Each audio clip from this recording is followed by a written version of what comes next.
Seluruhnya siap, gerak. Lancang depan, gerak. Gerak, gerak. Seluruhnya bisa memeriksa kerapihannya sendiri. Sudah? Barisan ini boleh masuk.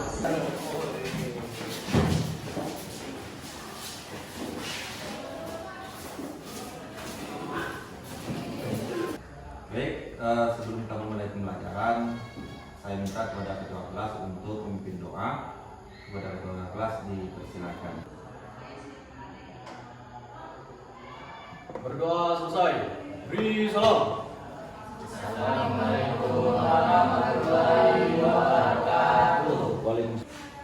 Saya Bapak absen ya. Ahmad Aris Sobari, Hadir. Ahmad Wijaya, Hadir. Anis, Hadir, Pak. Citra Deni Manurung. Oke, sekarang coba kalian lihat kerapian kelas kita masing-masing. Coba dilihat di apa?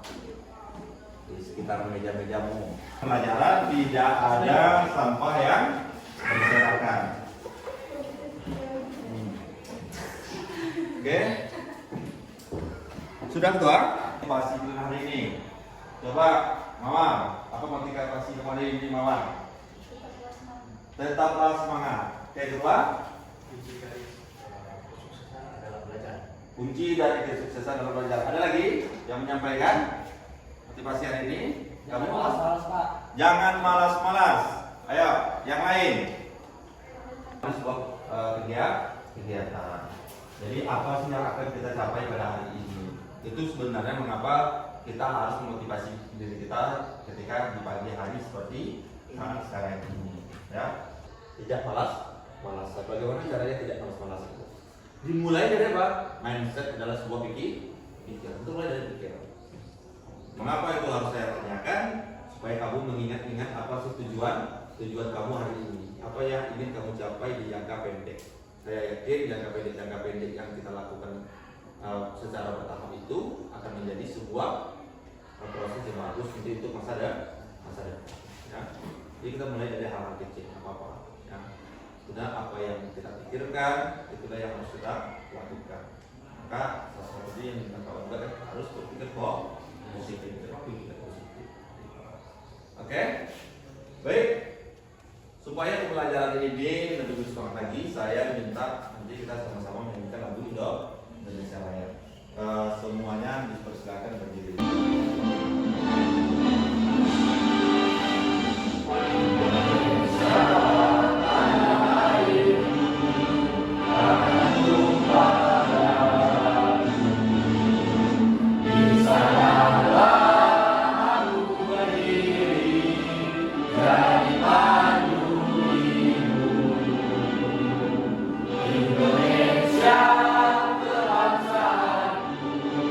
Bangsa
Tentang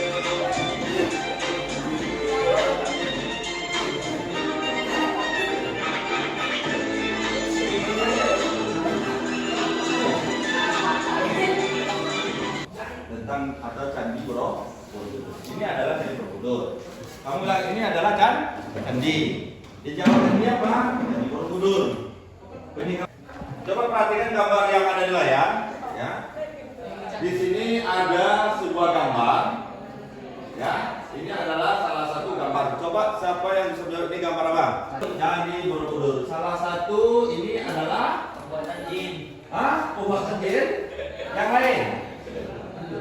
Ayo. Peninggalan Peninggalan Hindu Buddha. Kerajaan Hindu Buddha. Oke.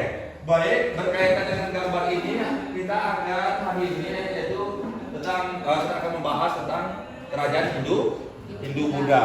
Ya. Adapun tujuan pembelajaran hari ini diharapkan peserta didik mampu mengidentifikasi kerajaan-kerajaan Hindu Buddha yang ada di Indonesia. Nah, kerajaan-kerajaan Hindu Buddha di Indonesia ini kan terlalu banyak ya. Jadi kita untuk pertemuan ini kita membahas hanya 3 kerajaan dulu. Kerajaan Kutai, Tarumanegara, dan kerajaan Sriwijaya. Oke?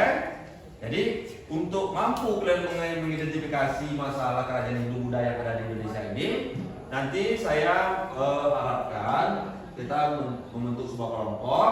Di dalam kelompok itu nanti akan membahas satu kelompok satu kerajaan, ya. Setelah membahas tentang suatu kerajaan itu, lalu dipresentasikan ke depan hasil dari diskusi itu.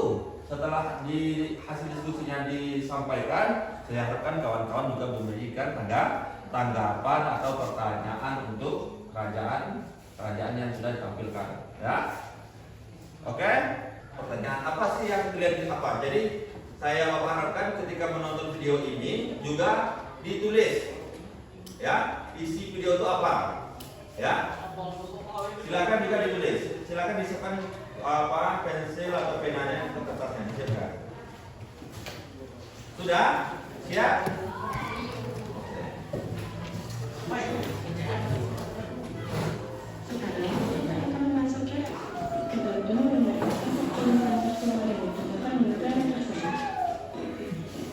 Indonesia sendiri, apakah memiliki aksara muncul pada masa Kerajaan Indonesia? Sebenarnya, masyarakat Indonesia selalu paling Islam dengan Islam. Islam yaitu kepercayaan pada nenek moyang yang membungkus suatu benda. Sedangkan iman Islam Tentang kerajaan Hindu Buddha yang ada di Indonesia. Sekarang silakan kalian memberikan tanggapan. Ayo. Siapa yang memberikan tanggapannya tentang video tadi yang sudah ditulis? Tanggapannya?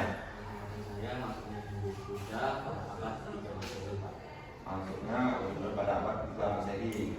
Kalau Ksatria itu adalah dari bangsawan. Kalau dari Brahmana itu adalah dari pendeta atau ustaz. Jadi itu salah satu sumber maksudnya agama Hindu Buddha di Indonesia. Ya. Indonesia itu menggambarkan seperti sebuah kotak gitu ya. Apa sih yang masukkan benda di dalam kotak ini? Jadi begitu juga dalam agama juga, siapa sih membawa agama ke Indonesia? Jadi ada pertanyaan, apa sih agama kita sebelum ada, maksudnya agama Hindu Buddha ini? Ya kan? Kita jadi apa? Kita punya agama enggak? Tuhan. Ya, kepercayaan adalah sebuah apa namanya? Keyakinan saja. Tapi dasarnya enggak ada. Itu biasanya dari yang kita melihat dari proses-proses alamiah, ya, yang sudah mereka lewati dijadikan sebuah pengalaman dan pembelajaran.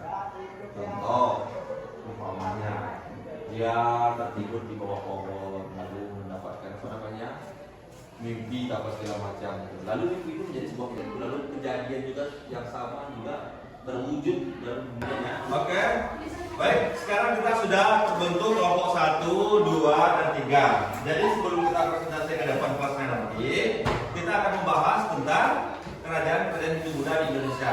Nah, kerajaan di kelompok 1 ini membahas tentang kerajaan Tarumanegara. Kelompok 2 Kutai. Kelompok 3 Sriwijaya. Nah, di sini Bapak sudah siapkan bahan-bahannya. Silakan ini didiskusikan, ya. Setelah itu nanti dipresentasikan di depan kelas. Kawan-kawan kelompok 1 atau kelompok 2 yang tidak hadir nanti silakan memberikan tanggapan atau pertanyaan terhadap kelompok-kelompok yang sudah maju ke depan. Paham?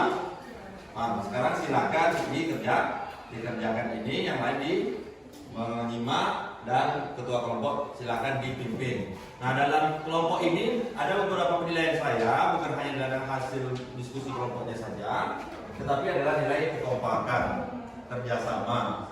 Nah, nanti diusahakan dalam kelompok kamu juga bisa bekerja sama atau bisa kompak, ya, bekerja sama-sama. Jangan ada yang meninggalkan kelompoknya, ya.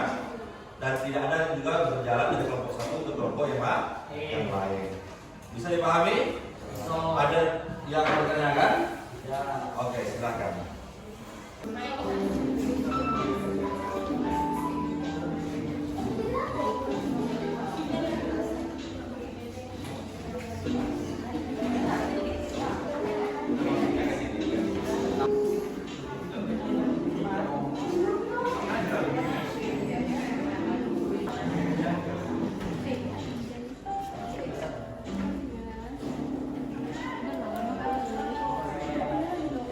Mendiskusikan tentang pelajaran budaya yang ada di Indonesia.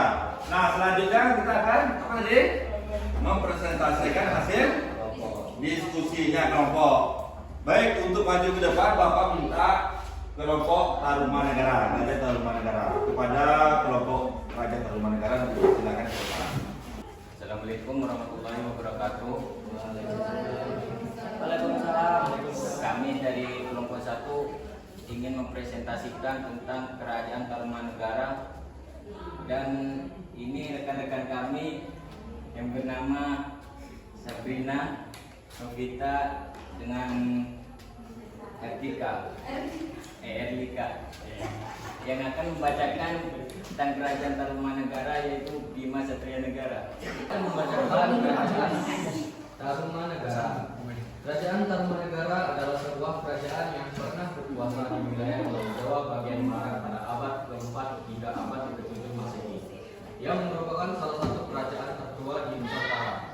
Dalam catatan, Kerajaan Tarumanegara adalah kerajaan hidup sampai 382 sampai 365. Jaya Singawarman dipusarakan di tepi kali Gumati, sedangkan putranya di tepi kali Chandrabaga.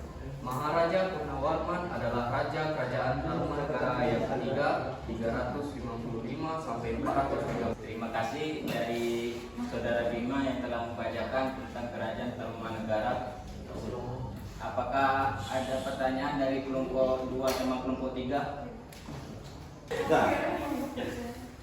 Kami dari kelompok 2 akan memberikan pertanyaan. Jelaskan sejarah berdirinya Kerajaan Tarumanegara.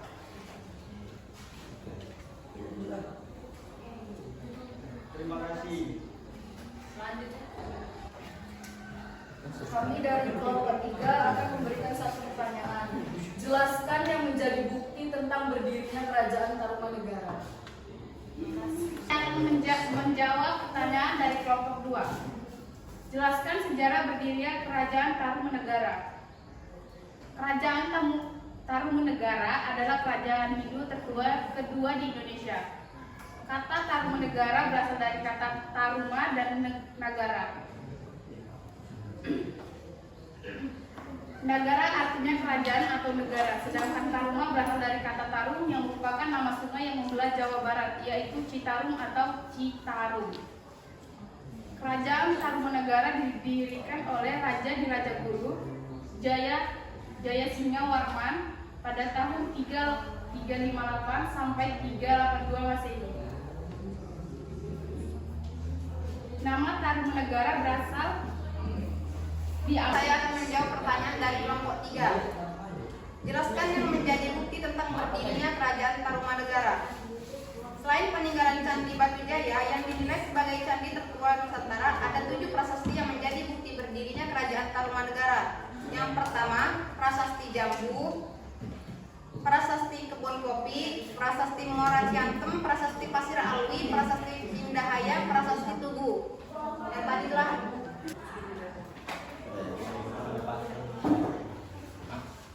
Ada tanggapan lain dari kelompok 2 sama kelompok 3? Tidak.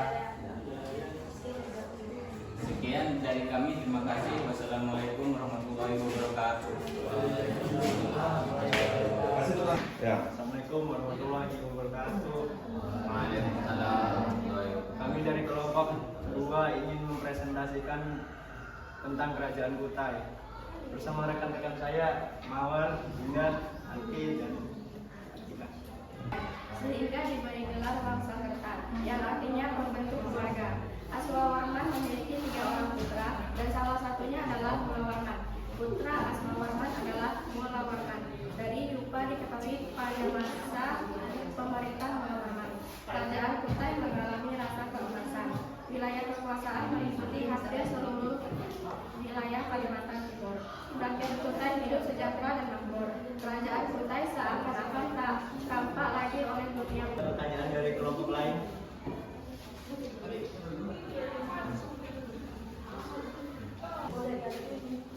Saya dari kelompok 1 ingin bertanya, berilah bukti adanya interaksi antar masyarakat Indonesia dengan tradisi Hindu-Buddha. Pertanyaan kepada kelompok 2. Apa yang dimaksud teori aktif yang ditemukan FDK Bonds dalam proses masuknya agama Hindu ke Indonesia? Terima kasih. Pertanyaan kelompok 1. Itulah bukti adanya interaksi antara masyarakat Indonesia dengan tradisi Hindu-Buddha. Contohnya adalah 1. Candi Hindu dan Candi Buddha di Indonesia merupakan akulturasi budaya Indonesia dan India. 2. Lukisan relief asli Indonesia pada Candi Borobudur. 3. Prasasti ditulis dalam bahasa Sanskerta dan huruf Pallava. Menjawab pertanyaan dari kelompok 3. Apa yang dimaksud dengan teori aktif yang ditemukan PDK khususnya dalam proses masuknya agama Hindu di Indonesia? Jawaban secara aktif ditemukan PDK khusus dalam proses masuknya agama Hindu ke Indonesia. Presentasi dari kelompok kami. Jika ada salah, mohon maaf. Assalamualaikum warahmatullahi wabarakatuh. Assalamualaikum warahmatullahi wabarakatuh. Kami dari kelompok 3 akan mempresentasikan hasil diskusi kami tentang Kerajaan Sriwijaya. Saya Triana sebagai moderator, Silvi sebagai pembaca, dan rekan-rekan saya Landi, Dela, dan Tiandra. Kepada Silvi, silakan dibaca materinya. Adalah kerajaan Melayu kuno di Pulau Sumatera yang banyak berpengaruh di kehidupan Melayu. Bukti awal mengenai keberadaan kerajaan ini berasal dari abad ke-7. Seorang pendeta Tiongkok Itising menulis bahwa ia mengunjungi Sriwijaya tahun 671 selama 6 bulan. Dalam bahasa Sanskerta, Sri berarti bercahaya dan Wijaya. Kepada kelompok 1 dan 2, kami mempersilahkan memberi pertanyaan. Dari kelompok 1 ini bertanya, apa yang menyebabkan Kerajaan Sriwijaya mengalami kemunduran? Kelompok 2 yang bertanya, mengapa kerajaan Sriwijaya disebut sebagai kerajaan maritim? Saya akan menjawab pertanyaan dari kelompok 1. Apa yang menyebabkan kerajaan Sriwijaya mengalami kemunduran? Kerajaan Sriwijaya mengalami kemunduran karena mendapatkan serangan dari kerajaan Koramandala yang berasal dari India. Sriwijaya mulai mengalami kemunduran pada abad ke-11. Hal ini tersebut diparahkan dengan serangan dari kerajaan Singasari saat melakukan ekspedisi Pamalayu pada tahun 1275. Kelompok 2. Mengapa Kerajaan Sriwijaya disebut sebagai kerajaan maritim? Kerajaan Sriwijaya disebut sebagai kerajaan maritim karena perdagangan merupakan mata pencarian penduduknya. Kerajaan Sriwijaya sendiri telah menjadi penguasa perdagangan tidak hanya di kawasan Nusantara. Kerajaan Sriwijaya juga menguasai perdagangan di kawasan perairan Asia Tenggara. Presentasi dari kami, kurang lebihnya mohon maaf. Assalamualaikum warahmatullahi wabarakatuh. Waalaikumsalam warahmatullahi wabarakatuh. Ini, ya, silakan dikerjakan berkelompok. Paham ya? Oke. Nanti kita minta di kelas bawah aja ya. Di kelas bawah aja saya. Aman, Pak. Silahkan.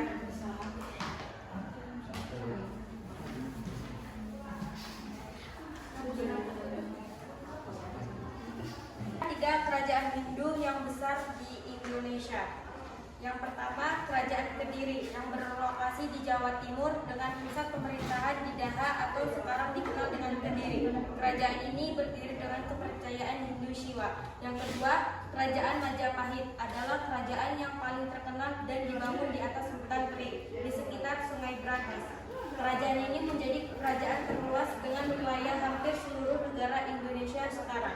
Yang ketiga, Kerajaan Tarumanegara terletak di Jawa Barat dan berpusat di Sundapura atau sekarang dikenal dengan Bekasi. Kerajaan ini berperan besar pada berbagai kerajaan di Jawa Tengah dan Jawa Timur. Hindu dan Buddha memiliki banyak perbedaan berdasarkan perbedaan kedua agama tersebut.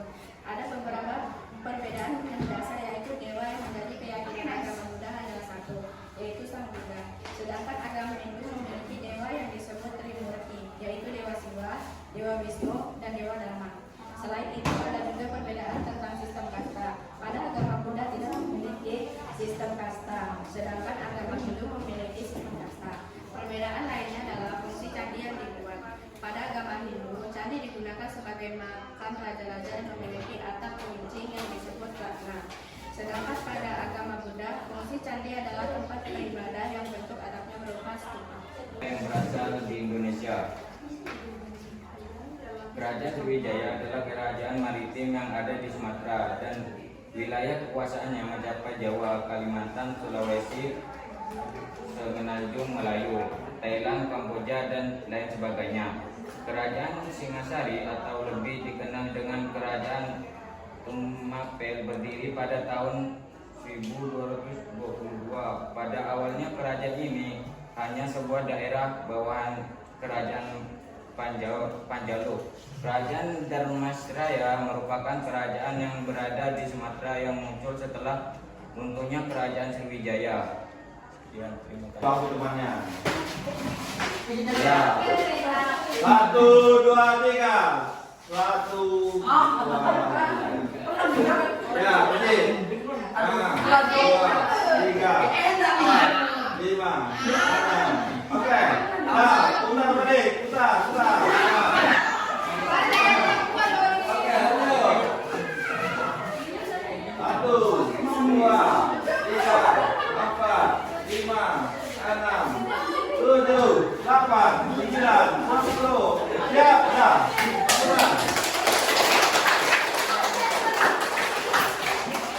Nah, ini adalah kita tutup. Ya, terima kasih tadi sudah menyampaikan. Di ini saya minta kepada salah satu siswa untuk membacakan atau membuatkan kesimpulan. Kira-kira siapa yang mau membuat kesimpulan dari materi pembelajaran yang sudah kita pelajari pada hari ini? Silakan, ayo.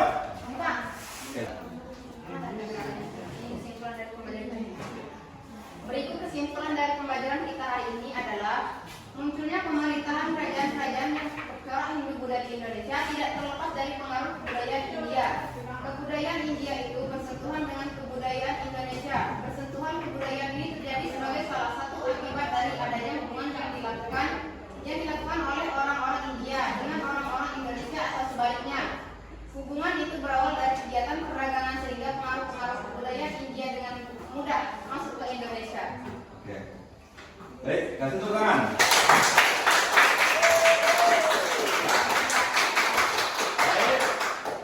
Ya, dalam perlu kita ketahui bersama ya, kerajaan mengapa sebenarnya dalam pembelajarannya akan timbul sebuah pertanyaan, problem.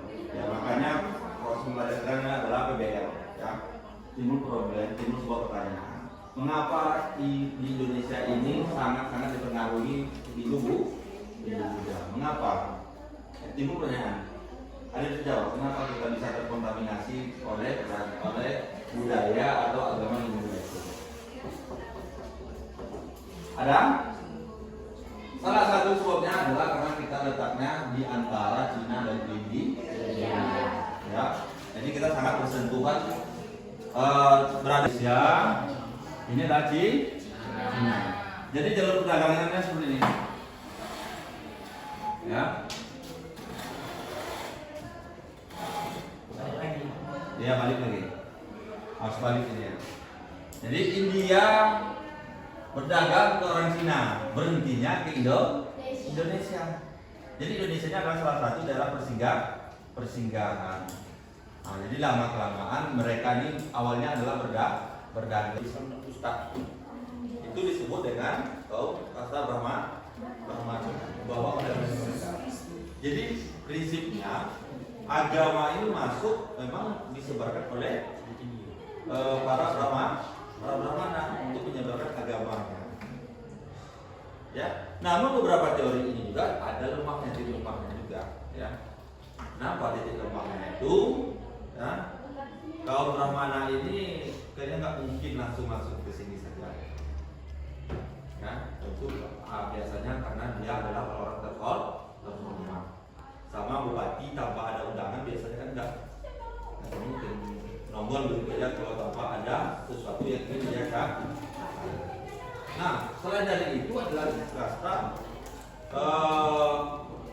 Brahmana ada lagi kewaisan, yaitu pedagang.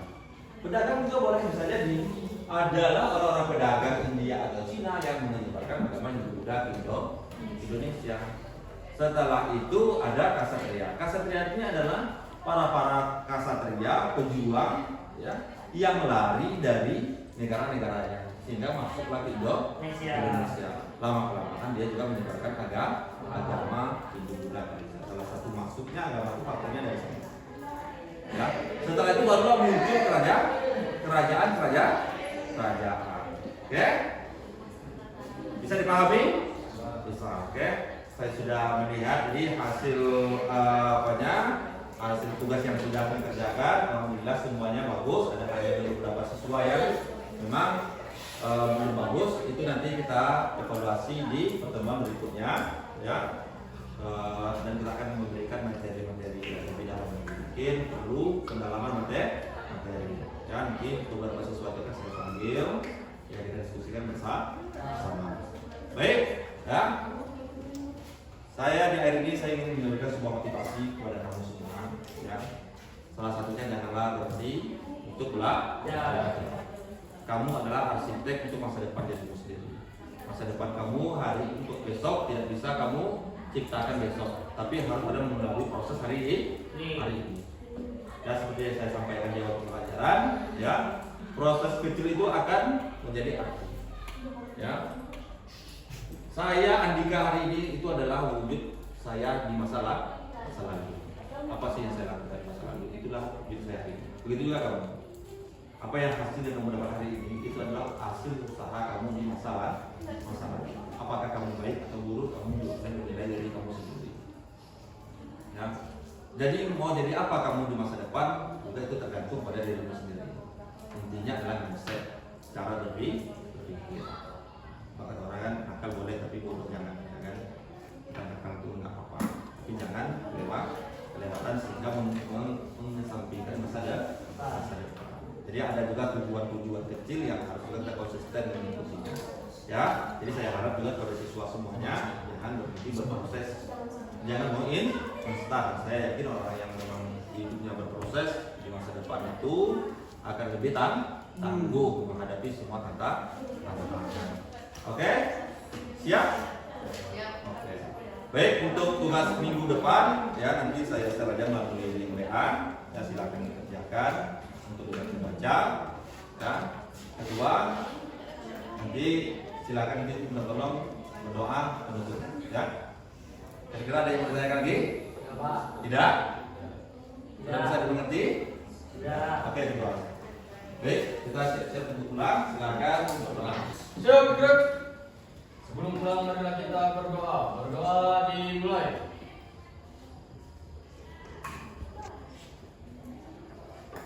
Berdoa mulai. Beri salam. Assalamualaikum warahmatullahi wabarakatuh. Waalaikumsalam warahmatullahi wabarakatuh. Jangan lupa pulang rumah langsung. Jangan ada yang nongkrong sana sini. Sampaikan salam saya kepada orang tua kamu.